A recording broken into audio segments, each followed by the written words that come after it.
Déjenme que empiece leyéndoles algo de Eliot. Él era un escritor, poeta, que tomó la nacionalidad británica y pertenecía a lo que era la iglesia anglicana. Y él escribió un poema, y escribió lo siguiente en este poema. Lo leímos en Llavaneras el martes pasado, así que a Joan y a Ana les sonará.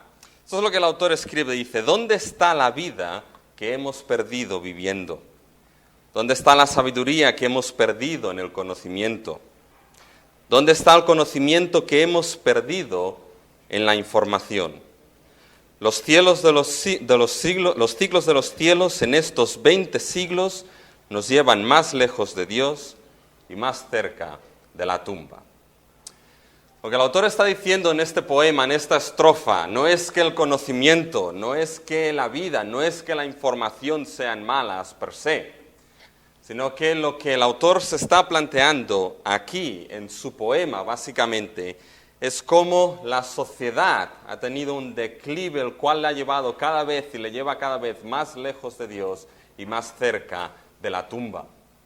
Y en ese poema que escribe el autor, básicamente él se plantea cómo la secularización, los valores de lo que son la sociedad han entrado en cierta manera en lo que son, él se plantea así, en la iglesia, y dice, en algunas ocasiones han sometido a esos ídolos modernos, tanto de la vida, del conocimiento, de la información, y el autor se pregunta, ¿dónde está esa vida en mayúscula que hemos perdido viviendo? ¿Y dónde está esa sabiduría que se ha perdido en el conocimiento? El autor plantea el declive de la sociedad, plantea el declive espiritual de lo que es la iglesia cuando la secularización entra en ella.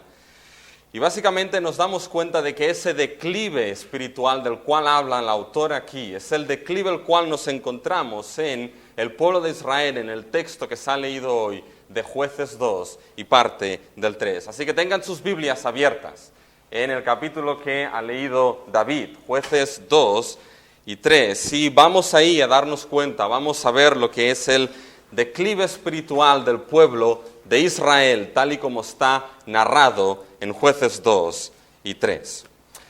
Y básicamente hay tres cosas que me gustaría destacar en este texto. Me gustaría destacar lo que es la causa, lo que es el efecto y lo que es la respuesta. Solamente estas tres cosas. La causa de lo que es el declive espiritual del pueblo. Destacar después lo que es el efecto del declive espiritual en el pueblo. Y lo último, destacar lo que es la respuesta de Dios a ese declive espiritual. La causa, el efecto que tuvo y la respuesta que Dios tuvo en ese declive. Fíjense, cuando nos preguntamos cuál fue la causa de ese declive espiritual del pueblo de Dios, del pueblo de Israel, aquí en Hechos 2 y en el periodo de Hechos. Y la respuesta básicamente es una.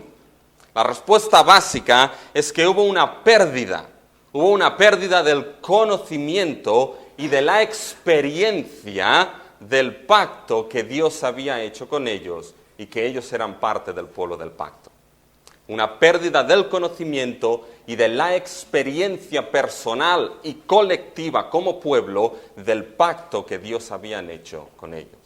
¿Se recuerdan? La semana pasada vimos lo que era un poco ese prólogo político que hablamos del libro de Jueces. Y vimos las batallas de las tribus del sur y de las tribus del norte luchando contra esa secularización, es decir, contra el hecho de que el cananeo se infiltrase en lo que era el pueblo de Dios.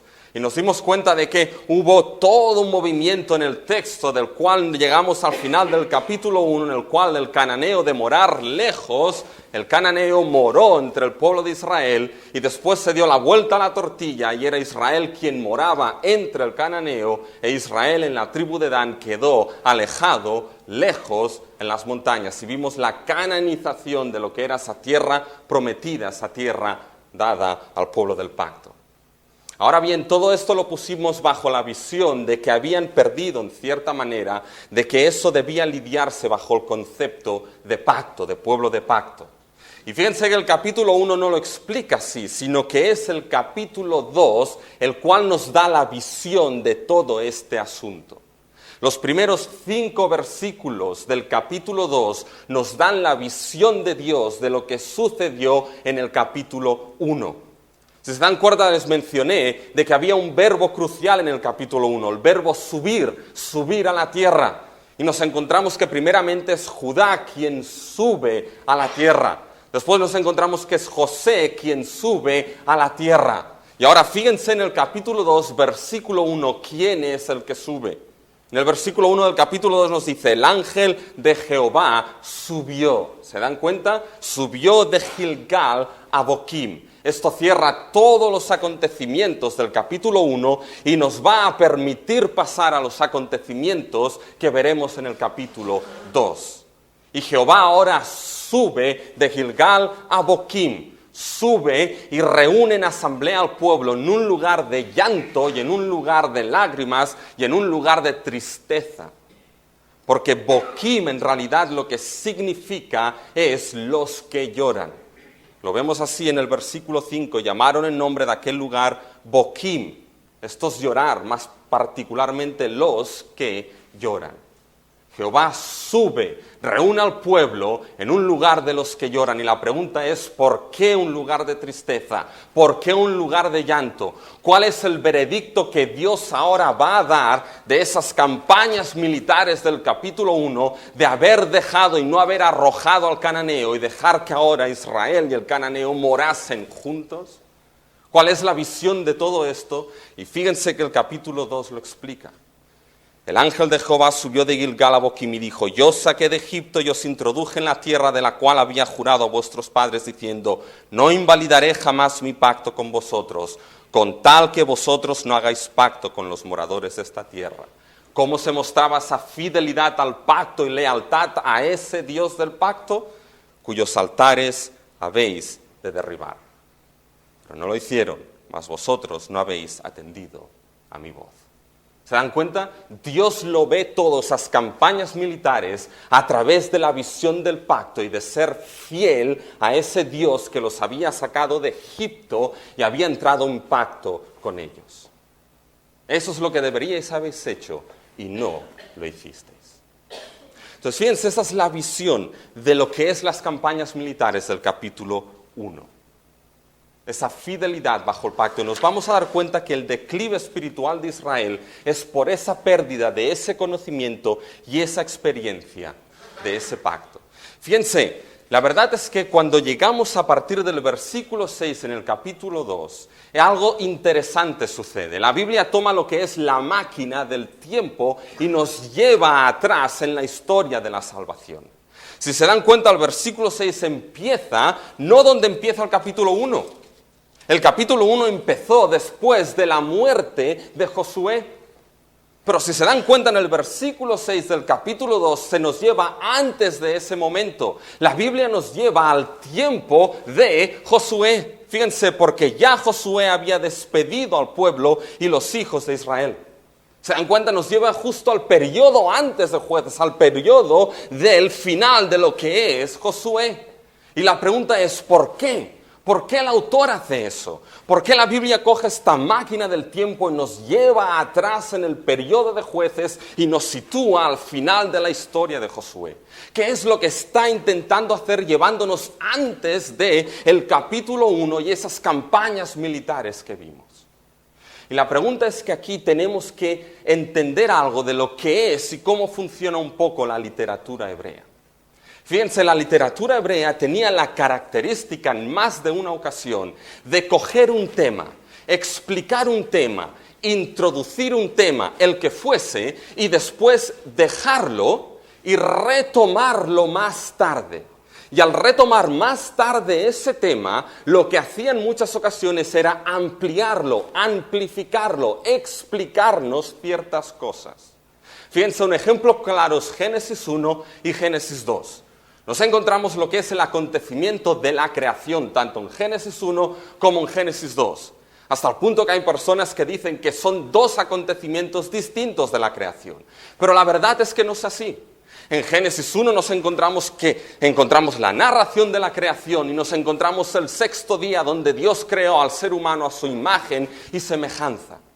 Y el capítulo 2 de Génesis lo que hace es retomar este tema y en concreto ampliarnos el versículo de la creación del ser humano. El sexto día es ampliado en el capítulo 2 de Génesis, de tal manera que no hay dos creaciones.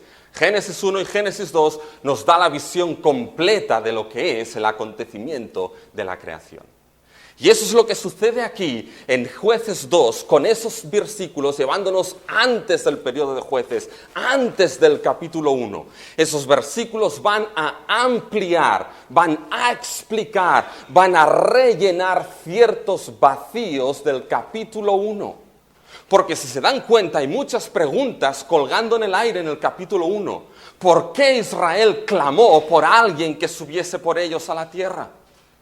¿Por qué actuaron de la manera que actuaron? Lo más importante, el hecho de haber dejado a los cananeos ahí, de que morase Israel en medio del cananeo, ¿afectó de alguna manera en la vida religiosa, en la vida espiritual de Israel? ¿Afectó esto la identidad de Israel como pueblo del pacto, como pueblo escogido, como pueblo redimido? Nada de esto se responde en Jueces 1. Son campañas militares, alianzas políticas, hacer tributarios a los cananeos, pero nada se responde del declive espiritual de Israel. ¿Cómo afectó esto a su identidad como pueblo escogido, redimido y pueblo de pacto? Pero fíjense que es Jueces 2 quien nos da la explicación de esto. Fíjense que esos dos capítulos son como esos altavoces, ¿saben eso de los DVDs ahora? El Dolby Surround, con todos los altavoces, y uno ve los tiros que entran por aquí, salen por ahí, los altavoces y todo. Tenemos los altavoces de delante y los altavoces traseros. Y se necesitan todos los sets de altavoces para estar envuelto en lo que es el sonido completo, nítido y perfecto de la película que estemos viendo. Pues eso es lo que sucede aquí. El capítulo 1 serían los altavoces delanteros de ese declive de Israel y el capítulo 2 los altavoces traseros. De tal manera que estando en medio de esos dos capítulos, escuchamos, vemos y tenemos la visión, la imagen, el sonido perfecto y nítido de lo que fue el declive a los lugares más oscuros del pueblo de Israel, del pueblo escogido, del pueblo del pacto, bajo el antiguo pacto. ¿Se dan cuenta? Y ambos nos van a mostrar e introducir qué sucedió y cómo esto va a desarrollarse en el libro de Jueces. Fíjense, nos encontramos esas batallas en el capítulo 1. Y ahora vamos a ver lo que es ese declive espiritual. Y el sonido nítido, el sonido perfecto de esos altavoces del capítulo 1 y 2 es un único sonido. Es el sonido de que el declive espiritual del pueblo se produjo porque el pueblo perdió el conocimiento y la experiencia en sus vidas de ese pacto y las bendiciones y las promesas del pacto que Dios había hecho con ellos. Fíjense, ¿dónde vemos esto? Lo vemos en dos sitios destacados. Primero, déjenme, les voy a mostrar el sabor de pacto de esos versículos. Fíjense, si leen esos versículos del 6 al 10 del capítulo 2, se van a dar cuenta de que es un calco de Josué 24, los versículos 28 al 30. Fíjense, Josué 24, 28 al 30 no está muy lejos, déjenme que se lo lea. Fíjense, dice, y envió Josué al pueblo, cada uno a su posesión. Después de estas cosas murió Josué, hijo de Nun, siervo de Jehová, siendo de 110 años, y le sepultaron en su heredad en Timnat Será, que está en el monte de Efraín, al norte del monte de Gaas. ¿Se dan cuenta? Esta parte final de Josué es lo mismo que se nos narra en Jueces 2, versículos 6 al 10. Josué despidió al pueblo y después de esto Josué murió y fue enterrado en Timnat Será, en el monte de Efraín, al norte del monte de Gaas. ¿Qué es lo que está sucediendo aquí? Fíjense que la parte final de Josué es crucial. En la parte final de Josué, Josué lanza un desafío al pueblo de Israel. Un texto al cual lo tenemos muchos de nosotros en las casas. Si no os parece bien serviros a Jehová, buscaros hoy, ¿qué dice? Buscaros hoy a quién servir. pero yo y mi casa serviremos a Jehová, dice Josué. ¿Y qué es lo que dijo Israel? No, serviremos a Jehová. Serviremos a ese Dios del pacto, serviremos a ese Dios que nos redimió, serviremos a ese Dios que obró grandes cosas a favor de su pueblo. ¿Y qué es lo que hizo entonces Josué? Hizo así, esto es lo que haréis, cogió estas palabras y fíjense en el versículo 25 de Josué 24. Entonces Josué hizo pacto con el pueblo el mismo día y les dio estatutos y leyes en Siquem. Ahora, fíjense el versículo 26. Y escribió Josué estas palabras, las palabras de sí, serviremos a Jehová, esas leyes dadas, sí, todo esto. Fíjense el versículo 26. Escribió Josué estas palabras en el libro de la ley de Dios. Eso es importante porque esa mención del libro de la ley de Dios posiblemente es la misma mención, el mismo libro que aparece en Éxodo 24. Es el libro del pacto, el cual Moisés leyó al pueblo ahí en Horeb, a las faldas del monte Sinaí, después de que Dios había hecho pacto con el pueblo redimido. Y en ese libro nos encontramos las 10 palabras de Dios, sus juicios y sus leyes. Posiblemente Éxodo 20, 21, 22 y 23 formaban ese libro del pacto, ese libro de la ley de Dios. Y ahora fíjense que aquí Josué añade esas palabras del pacto de Israel. Sí, serviremos a Jehová, y las añade a ese libro de la ley de Dios, ese libro del pacto que ya se escribió, que ya se leyó en Éxodo 24, cuando Dios entró en pacto con Israel. ¿Saben lo que está sucediendo aquí de manera importante? Lo que Israel estaba haciendo al final de Josué, básicamente no era algo nuevo. Lo que Israel estaba haciendo era ratificando su obediencia, su fidelidad, su lealtad a Jehová. Ratificando su fidelidad y lealtad a ese Dios del pacto.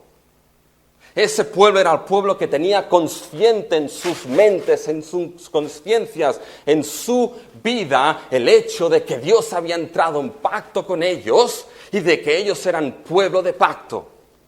Y debían ser fieles y leales a ese Dios de su salvación en esa relación de pacto. Pero fíjense, aquí hay algo más que nos da esa visión de pacto.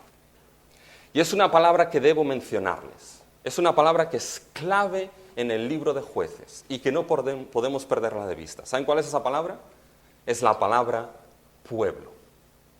Fíjense que aparece en el versículo 5, y llamaron el nombre de aquel lugar Boquim. Bueno, versículo 4, cuando el ángel de Jehová habló estas palabras a todos los hijos de Israel, el pueblo alzó su voz y lloró. Aparece en el versículo 6, porque ya Josué había despedido al pueblo. Aparece en el versículo 7, y el pueblo. Esa palabra es crucial en la Biblia, en el Antiguo Testamento, pero aquí en Jueces. Porque fíjense, debo explicarles ahora 3 palabras en hebreo. No lo hago mucho esto, pero a veces es necesario, ¿ya? Fíjense, hay 3 palabras para referirse a pueblo, nación o clan o familia. La primera, no hace falta que la recuerden, pero la primera es una que es mishpahat. ¿Qué significa mishpahat? Esto significa como clan, un grupo de personas, pero se refiere más a un grupo amorfo. ¿En qué sentido? Un grupo sin gobierno, un grupo sin reino, un grupo más o menos organizado. Pero ni chicha ni limonada, algo así, medio amorfo. La segunda palabra es la palabra goí. Esa palabra goí es una palabra que se traduce en nuestras Biblias como nación. Y se refiere a un grupo el cual está organizado bajo un gobierno en concreto y bajo un reino en concreto. Son naciones con gobierno, estructura social, estructura legal, un trono sobre ellos. Y esa palabra, hermanos, en concreto es una palabra que el Antiguo Testamento en su mayoría de veces la utiliza para aquellas naciones paganas, para aquellas naciones que no son la nación ni pueblo de pacto. Sí, muy organizadas, con sus leyes, con sus leyes sociales, legales, todo, pero fuera del pacto. Estos son los goí. Y después la tercera palabra para referirse a pueblo es la palabra am. Esa palabra es preciosa, porque es una palabra que casi de forma exclusiva al Antiguo Testamento la aplica únicamente a Israel. Porque es una palabra que surge del Éxodo mismo. Es una palabra que tiene sus raíces y orígenes en el Éxodo. Am, el pueblo como Am, no era ni más ni menos que el pueblo escogido, que el pueblo redimido de Egipto, y el pueblo que ahora estaba en relación de pacto con su Dios, y su Dios era aquel que tenía el trono puesto sobre ellos. Y regulaba al pueblo con esa ley, con esa Torá que regulaba el pacto y la relación entre Dios y el pueblo, entre el pueblo y los demás. Esto será Am. El pueblo de Israel era Am, pueblo del pacto. Así que fíjense cómo pueden leer los versículos 6 y 7. Aquí es donde aparece la palabra Am. Fíjense, porque ya Josué había despedido a Am, al pueblo del pacto, y los hijos de Israel se habían ido cada uno a su heredad para poseerla. Y el Am, el pueblo del pacto, había servido a Jehová todo el tiempo de Josué y todo el tiempo de los ancianos que sobrevivieron a Josué, los cuales habían visto las grandes obras que Jehová había hecho por Israel.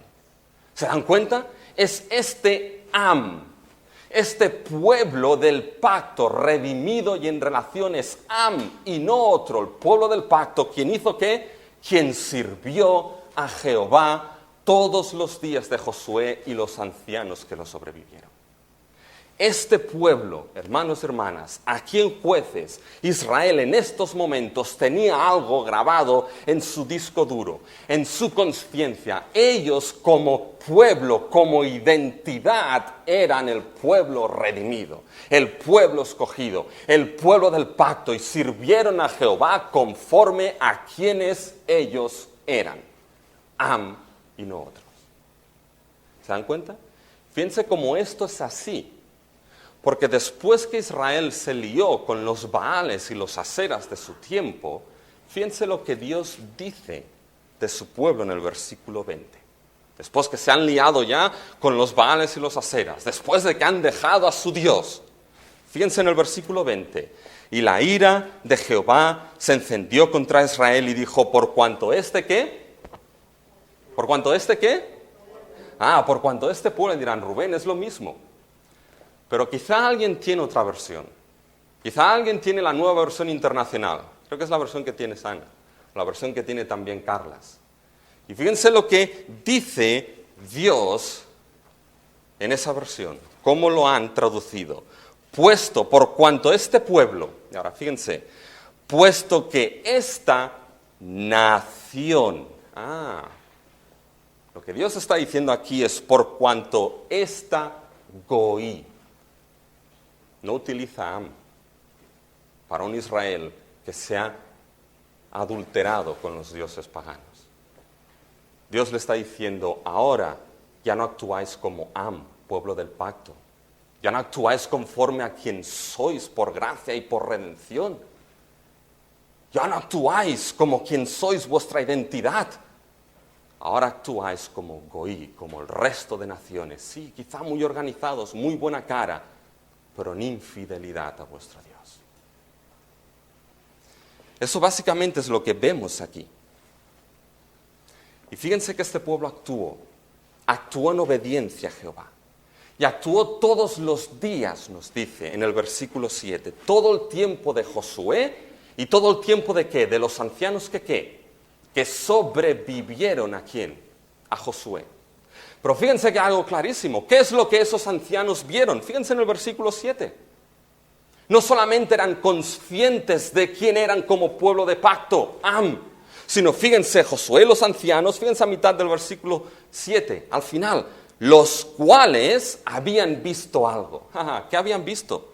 Los cuales habían visto todas las grandes obras de Jehová que él había hecho por Israel. ¡Oh, qué grandioso es eso! No solamente Josué y los ancianos y ese pueblo en su identidad eran conscientes y tenían conocimiento de ser pueblo del pacto, sino que habían visto las grandes obras de Dios en ese pacto. Habían visto la mano fuerte de Dios con las plagas en Egipto, machacando y destruyendo todos los dioses de Egipto. Habían visto las grandes obras de Dios en el desierto, ese cordero que fue sacrificado y el pueblo que fue liberado. Se habían cubierto en lo que era del sol del día a la sombra de esa columna de humo y calentado al calor de la noche en esa columna de fuego. Habían visto cómo Dios abrió el mar para que el pueblo pasase y cómo lo cerró para que Egipto allí se acabase. Habían visto esas grandes obras de Dios trayendo maná del cielo, carne, brotando agua de la roca, convirtiendo lo que es agua amarga en agua dulce.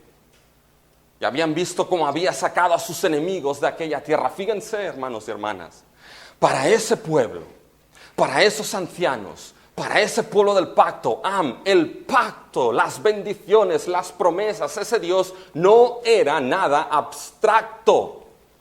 No era algo que había sucedido en un plano abstracto, en encuentros en la tercera fase que nada tenía que ver con ellos.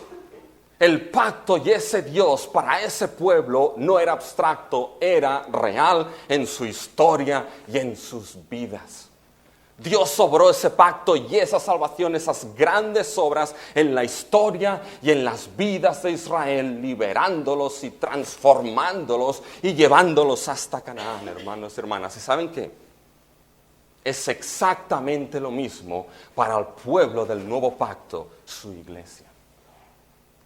Es exactamente lo mismo el pacto que Dios ha hecho en Cristo Jesús. Ese nuevo pacto del cual por la gracia de Dios fuimos escogidos, fuimos redimidos, somos su pueblo. Eso no es abstracto, ni nunca debe ser abstracto en nuestras vidas. Su misericordia, su gracia, su consolación, su disciplina, su justicia, su amor, su salvación, todo es real en nuestra historia, en nuestras vidas, en Cristo Jesús para transformarnos para la gloria y la honra de Dios.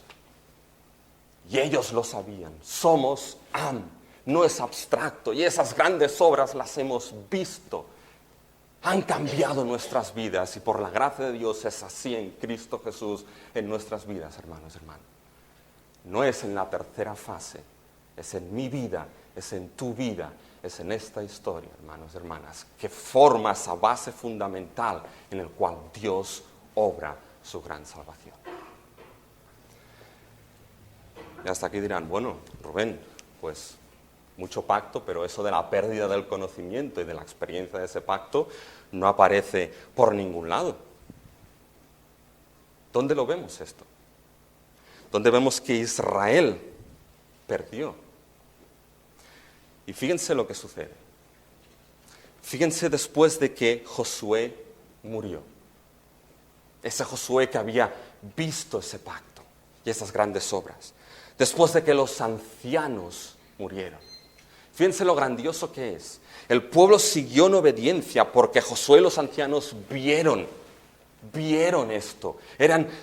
Tenían esa conciencia de pacto en ellos. Y qué importantes hombres que guíen al pueblo y que tengan ese conocimiento y experiencia de que el pacto y la salvación de Dios en Cristo es real. Por eso Israel clamó, ¿quién subirá por nosotros?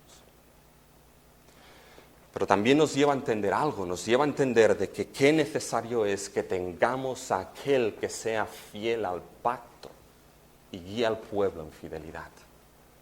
Ese es Cristo Jesús, aquel que fue el autor y el consumador de nuestra fe, aquel que fue fiel totalmente al pacto y aquel a quien podemos mirar como pueblo, el consumador de nuestra fe, el que lleva lo que es el estandarte de ese pacto, el que mantiene en ese nuevo pacto la fidelidad del pueblo.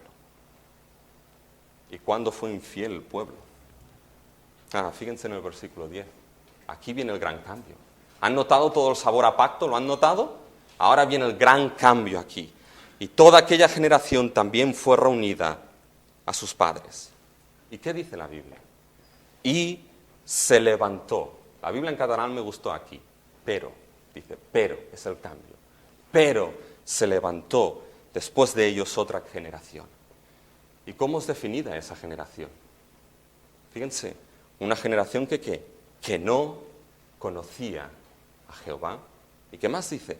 Ni la obra que Él había hecho por Israel. Esta generación fue una generación la cual se levantó que sí creía que ese pacto, que ser pueblo del pacto, que esas grandes obras de Dios estaban en otra dimensión que no era la suya. No conocían a ese Jehová como experiencia, ese conocimiento íntimo, ni conocían las grandes obras que Dios había hecho para escoger, redimir, sacar a su pueblo de Egipto, guiarlo por el desierto, darles la tierra de Canaán. Hasta este mismo momento no tenían idea de esto. Una pérdida total del conocimiento de ese pacto y de la experiencia de las grandes obras de Dios a favor de su pueblo en ese pacto. ¿Se dan cuenta? ¿Y cuál fue el resultado de esto? ¿Cuál fue el resultado de una generación que perdió esto? La conciencia de quién eran como pueblo de pacto, el conocimiento de ese pacto, la experiencia de esas grandes obras. ¿Cuál fue el resultado final? Fíjense el versículo 11. Después los hijos de Israel hicieron lo malo ante los ojos de Jehová y sirvieron a los Baales. ¿Saben qué triste es escuchar esto? Una generación que no conoció a Jehová ni las grandes obras. ¿Cómo puede ser que esto se diese en Israel? Se diese en un pueblo cuya ley, Torá, ley del pacto, enfatizaba: enseñarás esto a tus hijos, lo pasarás de generación en generación. ¿Qué es lo que sucedió? Pero sucedió. ¿Y saben qué, hermanos y hermanas? Es triste ver que esto pueda suceder en el pueblo del nuevo pacto, la iglesia. Qué triste es oír que esto pueda decirse de la iglesia de Cristo. Se levantó una generación que no conoció a Jehová ni las grandes obras. Las grandes obras de Dios en Cristo Jesús, en la muerte en de Cristo, en la resurrección de Cristo Jesús, este glorioso evangelio de Cristo, ese evangelio que es poder de Dios, como ese poder de la creación que hace nuevas criaturas. Dios dijo y fue hecho, y así transforma y salva y hace nueva creación en Cristo Jesús. Saben, por un lado, en el nuevo pacto esto no puede nunca suceder. Porque ya lo dijo Dios en Jeremías: en el nuevo pacto me conocerán desde el más pequeño hasta el mayor. Habrá un conocimiento genuino. Pero por otro lado, es una advertencia. ¿No han oído aquella frase de que la iglesia está a una generación de desaparecer? ¿La han oído? Pues se dice más de una vez: la iglesia está a una generación de desaparecer. Y hermanos y hermanas, lo que no puede permitirse es precisamente esa pérdida de ese conocimiento y esa experiencia, de ese pacto, de ese nuevo pacto, de esas grandes obras obradas en Cristo Jesús, en su muerte en la cruz, que fue el momento cúspide de toda la historia, en su resurrección, cuando la muerte rompió las cadenas, en su ascensión, en todos estos milagros los cuales nos apuntan a la cruz y a la gran obra de Cristo. ¿Saben qué? Las fuentes del Llobregat son preciosas. Pero cuando pones estas fuentes al lado de las cataratas del Niágara, palidecen. Ese poder de esas cataratas, esa cantidad de litros de agua, estarse allá abajo y estás en una barca que cuando estás ahí dices: estoy en una cáscara de nuez. Señor, ayúdame. Pero si se pierde el conocimiento de las cataratas del Niágara, me conformo con las fuentes del Llobregat. Despeñaperros es bonito, pero palidece al lado del Gran Cañón del Colorado. Y cuando esas grandes obras del Evangelio, ese conocimiento de ese pacto y ese gran Evangelio es perdido, desaparece, las grandes obras que inmediatamente van a surgir y a brillar son las obras de este mundo. Van a ser los Baales y los Astarots y los Asheras de la sociedad en la cual vivimos. Esa fue la causa, la pérdida de ese conocimiento y esa experiencia de ese pacto. Ahora, ¿cuál fue el efecto en el pueblo de Dios? Ahora vamos al efecto, y esos son más rápidos. Fíjense, el efecto se resume en una manera. Versículo 11: hicieron lo malo ante los ojos de Jehová. Ahora, ¿qué cara le ponemos a esto? cómo hicieron lo malo ante los ojos de Jehová. Y fíjense, lo primero que hicieron fue esto. Hay dos cosas ahí. Lo primero es hacer lo malo, se identifica en nuestro texto así. Sirvieron, es el servicio a los ídolos del pluralismo de su tiempo. El servicio a los ídolos del pluralismo de su tiempo. Fíjense, versículo 12 en adelante explicará, enfatizará, explicará, ampliará lo que significa hacer lo malo delante de los ojos de Jehová.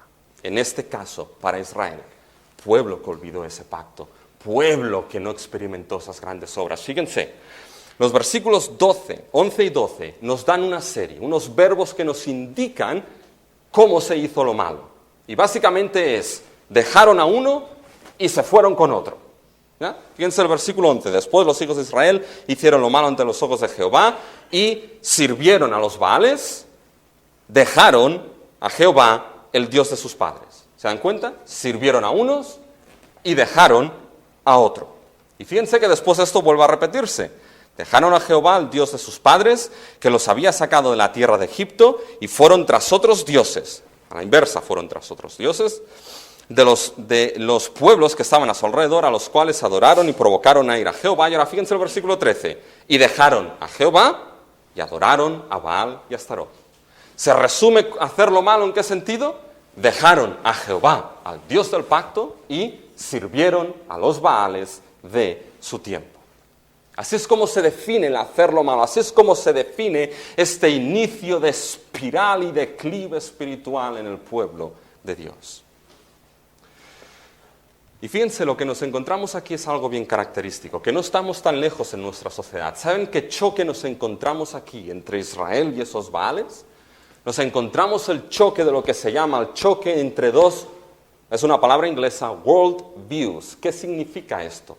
Es el choque, un world view básicamente es un sistema que tenemos en nuestra mente y en nuestra vida de cómo explicamos y de cómo intentamos explicar y entender el mundo que nos rodea. El world view de la Biblia es uno. Explica este mundo, creación, caída, y eso es como estamos, redención y esa glorificación final. La evolución es otra manera de explicar el mundo que nos rodea, si es que se puede, venimos del mono. Otros sistemas que lo intentan explicar cómo lo entendemos, básicamente, es cuál, ahora venimos de ET, ¿ya? El alienismo ahora es ET quien nos plantó aquí. Naturalismo, todos, no hay ser humano que no actúe y lea al mundo de una manera determinada, llámesele como se le llame. Y aquí es lo que sucede, el choque entre estas dos visiones. El choque, fíjense, entre la visión de un worldview absoluto, de un único Dios verdadero y absoluto que requiere toda la fidelidad de su pueblo, y el worldview pluralista de Baales y Asheras que rondaban por aquella tierra de Canaán. ¡Plaf! Este es el choque que nos encontramos aquí. Y fíjense que la redención y el pacto, hermanos, nunca lo perdamos de vista, la redención y el pacto para Israel fue la manera de Dios para sacarlos de esa visión. El pueblo de Israel, el pueblo de Dios, en realidad siempre se ha movido en ambientes pluralistas, sacados de Israel, de Egipto, con una gran cantidad de dioses, sacados de la sartén para caer ¿dónde? En las brasas, en Canaán, y la cantidad de Baales y Asheras y Astarots que tenían por ahí. Y la redención de Dios fue para sacarlos de ahí, para enfocarlos, para convertirlos, sacarlos de los ídolos y hacerle mirar al único Dios verdadero que los redimió, que los salvó y entró en pacto con ellos. Es exactamente así para nosotros, llevados de los ídolos de este mundo a mirar al único Dios verdadero. Y fíjense ese pluralismo cómo aparece. Sirvieron a los Baales, esa palabra Baal en la Biblia, muchas veces, la mayoría de veces aparece en plural. Había más de uno, con artículo, los Baales de aquí, los Baales de allí. Y si aparece en singular, algunas veces aparece asociado a un sitio, como por ejemplo el capítulo 3. Fíjense, el capítulo 3 y el versículo 3 nos dice Baal Hermón, asociado a algún lugar. Eran muchos Baales, pluralismo, y tenían básicamente una esfera, ya una jurisprudencia. Había el Baal del Peor, el Baal de Hermón y los Baales de donde fuesen. ¿Ya? En cambio, fíjense el choque esa visión de ese pueblo del pacto redimido, absoluta y única. Dios siempre aparece en singular, Jehová, sin artículo, no es el Jehová de aquí y el Jehová de allá, es el Jehová el único que existe, el cual la tierra no está suscrito a algún sitio, todo le pertenece a Él, toda la creación le pertenece a Él. Por eso la Biblia nos dice que ese sistema se volvió de esa tierra, de esos cananeos adoraban a varios. Y fíjense ahora, no solamente llevamos ese pluralismo a ese absoluto, sino que nos encontramos también con un pueblo, imagínense un pueblo, el cual había estado 400 años haciendo ladrillos, que había estado 40 años por el desierto sin haber plantado una sola patata, ¿ya? Que les había llovido pan del cielo, carne, brotado agua de la roca, agua amarga en agua dulce, y todo por la pura gracia y sustento de Dios para los suyos. Y esa generación murió y ahora tenemos una generación nueva que no había plantado una papa o una patata, en función del hemisferio de donde seamos, ¿ya? Fíjense básicamente que ahora llegan ahí, dice, ahora ya no nos toca más hacer ladrillos, nos toca plantar papas, cultivar esta tierra prometida, y no tenemos ni idea. Pero los cananeos sí, esos sí que saben. Esos llevan tiempo cultivando patatas y cebollas y cosas aquí. Y además tienen unos dioses, Baales y Astaroth, que son los dioses de la fertilidad. Y cuando tienen sus fiestas por ahí arriba, llueve y ¡voilà! Crecen patatas. Pues ¿por qué no hacerlo? El sentido común es seguir el sentido y el camino del cananeo. Y uno preguntaría, un momento, pero ¿no te acuerdas de que fue Dios quien te sustentó en el desierto? ¿No te acuerdas que fue Dios quien abrió el mar? ¿No te acuerdas que fue Dios quien hizo brotar agua de la roca? ¿No te acuerdas que fue Dios quien te dio maná, quien te dio carne? ¿No te acuerdas que fue Dios quien hizo aguas amargas en aguas dulces? ¿No te acuerdas de todo eso? Ya te lo he dicho. Una generación que no conocía a Jehová ni las grandes obras que había hecho. ¿Y qué siguieron? El camino del cananeo. Pragmatismo, eso es lo práctico. Eso sí que es práctico. Aunque vuele por el aire todos los principios de la ley y de la Torá del pacto de Dios. Y ¿saben qué? No estamos tan lejos de esto en nuestros días.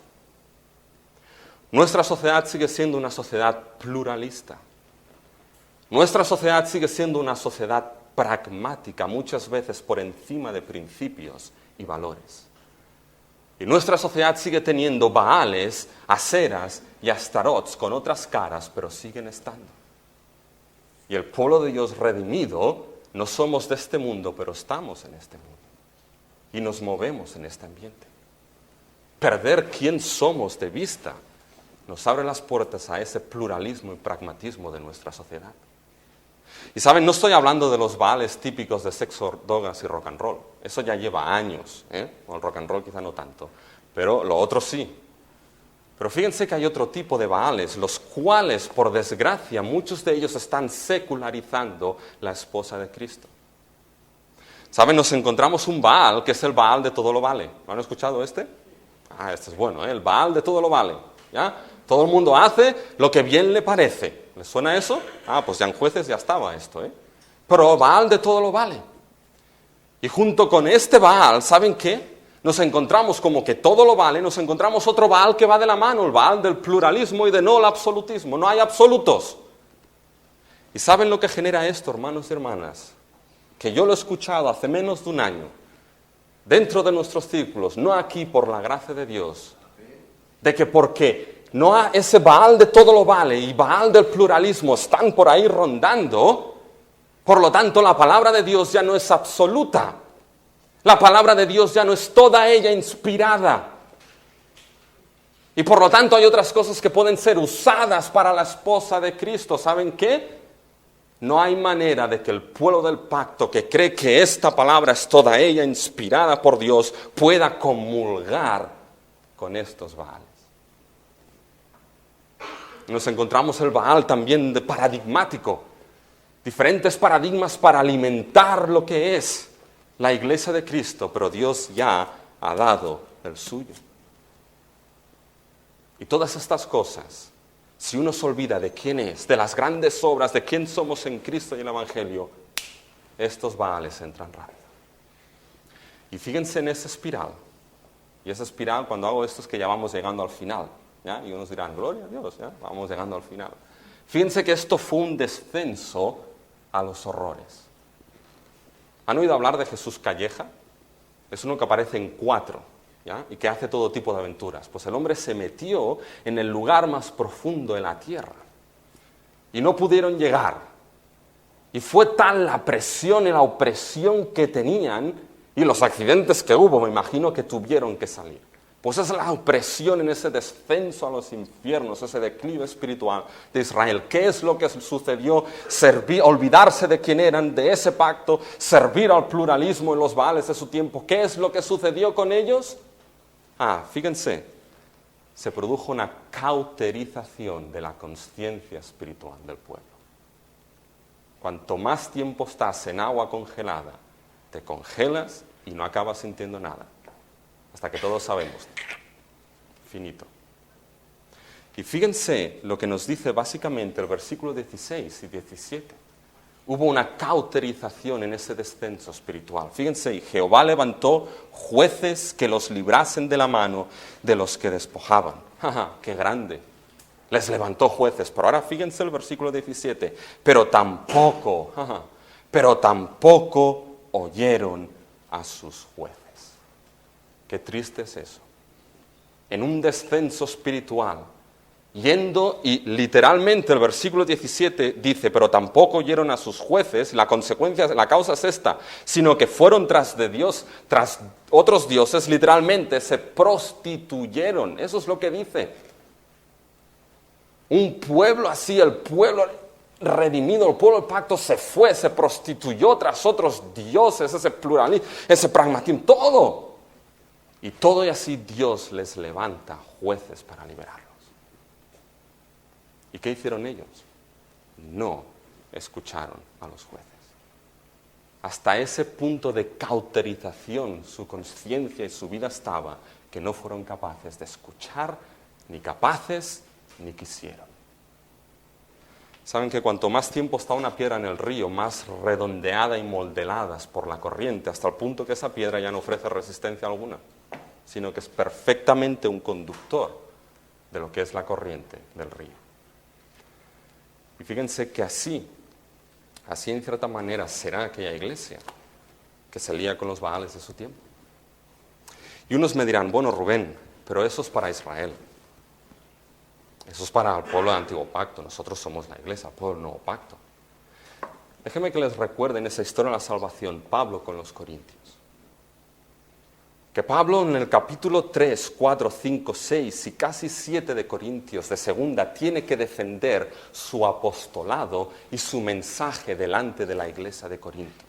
Porque no lo aceptaban, no aceptaban el apostolado de Pablo y no aceptaban el mensaje del Evangelio que Pablo predicaba. Y Pablo llega al capítulo 6 y Pablo les dice, ¿sabéis por qué esto es así?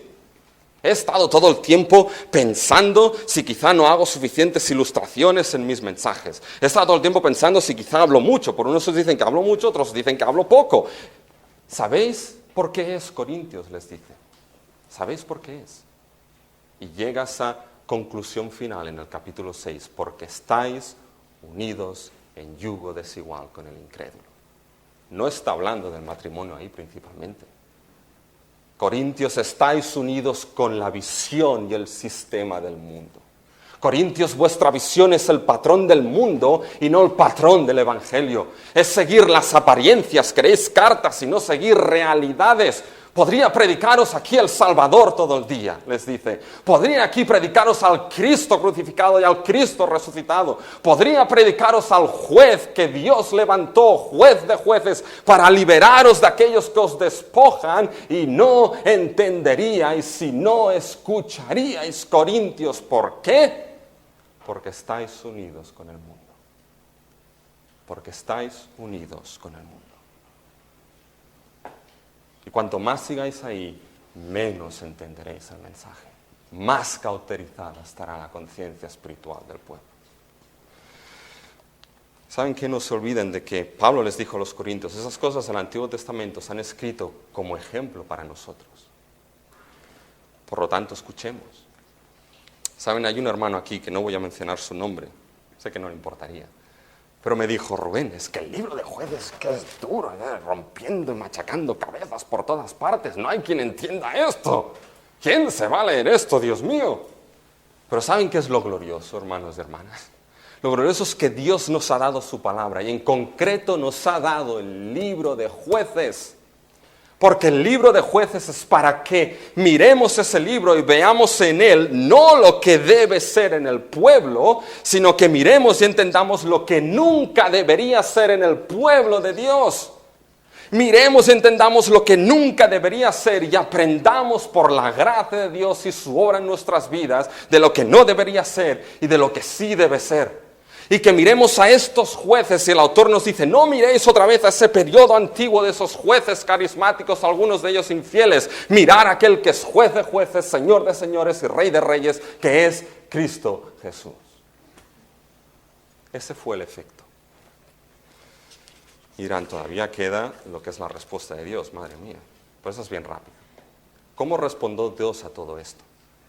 A que dejasen al cananeo, a que se olvidasen de ese pacto, a que se fuesen tras los Baales. Fíjense, hay 3 palabras que nos demuestran cómo Dios respondió: justicia, prueba y misericordia. Fíjense que hay 2 expresiones que nos marcan cómo Dios responde. Una expresión la encontramos en el versículo 14. Fíjense, y se encendió contra Israel el fuego de Jehová, la ira de Jehová. Y fíjense que en el versículo 20 otra vez aparece, y la ira de Jehová se encendió contra Israel. Y Dios aplicó contra Israel lo que había dicho y había jurado. Fíjense en el versículo 15, por donde quiera que salían, la mano de Jehová estaba contra ellos para mal, como Jehová había dicho y como Jehová solo había jurado. Fíjense que esto son las consecuencias que ya les dijo en Deuteronomio, de si rompéis el pacto, eso es lo que vendrá. Os daré a vuestros enemigos, seréis despojados de la tierra, y al final llegó el exilio. Estas son las consecuencias en la justicia del pacto. Un Dios justo no puede negarse a sí mismo y actuó como tal. Pero fíjense que incluso en esa justicia, que viene no como capricho divino, Dios no se levantó un día con el pie izquierdo y dijo, voy a juzgar a mi pueblo, sino que viene a consecuencia del pecado y la deslealtad del pueblo. Dios actuó en base a eso, como Dios justo, pero fíjense que lo hizo ¿para qué? Hay algo que se nos dice que, fíjense el versículo 21, tampoco yo volveré más a arrojar de delante de ellos a ninguno de las naciones que dejó Josué cuando murió, para probar con ellas a Israel. Y en el capítulo 3 otra vez aparece para probar a Israel, el versículo 4, con ellos, para saber si obedecerían a los mandamientos. Incluso la justicia de Jehová tuvo la gran misericordia de ser hecha para probar a Israel, para que Israel volviese a los caminos de sus padres, a los caminos de seguir otra vez a Dios. Muchas veces esta justicia que es disciplina en nuestras vidas es para que volvamos a ese Dios que tanto nos amó desde antes de la fundación del mundo. Pero hay una respuesta que quiero destacar. Es la respuesta del versículo 16, la misericordia de Dios.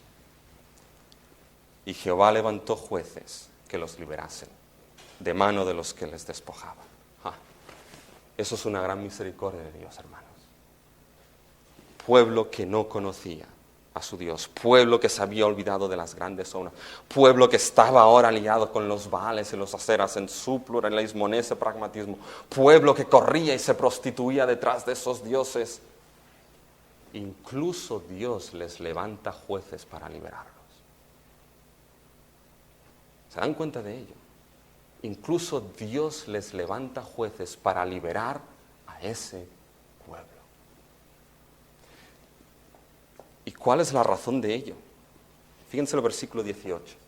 ¿Cuál es la razón de liberar y estar con el juez? Fíjense, a mitad del versículo 18 hay un porqué, ¿lo ven? ¿Por qué Jehová era movido a qué? Movido a misericordia por sus gemidos a causa de los que oprimían y afligían. ¡Qué grande es nuestro Dios! Ahora, fíjense qué imagen tan grande tenemos de lo que es el Evangelio de nuestro Señor Jesucristo. Dios actúa con justicia y misericordia por quien es Él. Dios justo y misericordioso. Y levanta jueces porque se compadeció y tuvo misericordia y escuchó el gemido de aquel pueblo que sufría a consecuencia de su pecado y deslealtad a Dios. Y ese mismo Dios, el foco de toda la historia de la redención, apunta, hermanos y hermanas, a ese mismo Dios que es justo y misericordioso. Y nos muestra, hermanos y hermanas, que aquellos que estábamos sumidos en pecado, en deslealtad, en corrupción, corriendo detrás de los dioses de este siglo, Dios levantó un juez por encima de todos. Ese Dios justo, misericordioso, levantó un juez en el Calvario, que es Jesucristo. Y en ese Calvario, Dios lo que hizo fue derramar su ira, la cual fue absorbida por Cristo en la cruz, en favor de todo aquel que cree. En aquel Calvario encontramos la justicia que necesitábamos, la misericordia fue dada, la gracia fue derramada para los suyos. Para aquellos que se acercan con fe a ese juez que Dios levantó en el Calvario, levantó de la muerte y lo puso como juez sobre el trono de tronos, bajo lo cual su pueblo y todo en este mundo está puesto bajo sus pies. ¿Cómo vamos, hermanos y hermanas, a olvidarnos? ¿Cómo vamos a perder ese gran conocimiento de ese gran Dios, de ese gran Cristo que tenemos? De esas grandes obras sobradas en el Evangelio, de quién somos por la pura gracia y misericordia de Dios, pueblo de su pacto. ¿Cómo vamos a olvidarnos? ¿Saben cuál es la respuesta? Aquellos que somos pueblo de Dios, por la gracia de Dios, no nos olvidaremos y perseveraremos hasta que las puertas del cielo sean abiertas. Pongámonos de pie y acabemos en oración.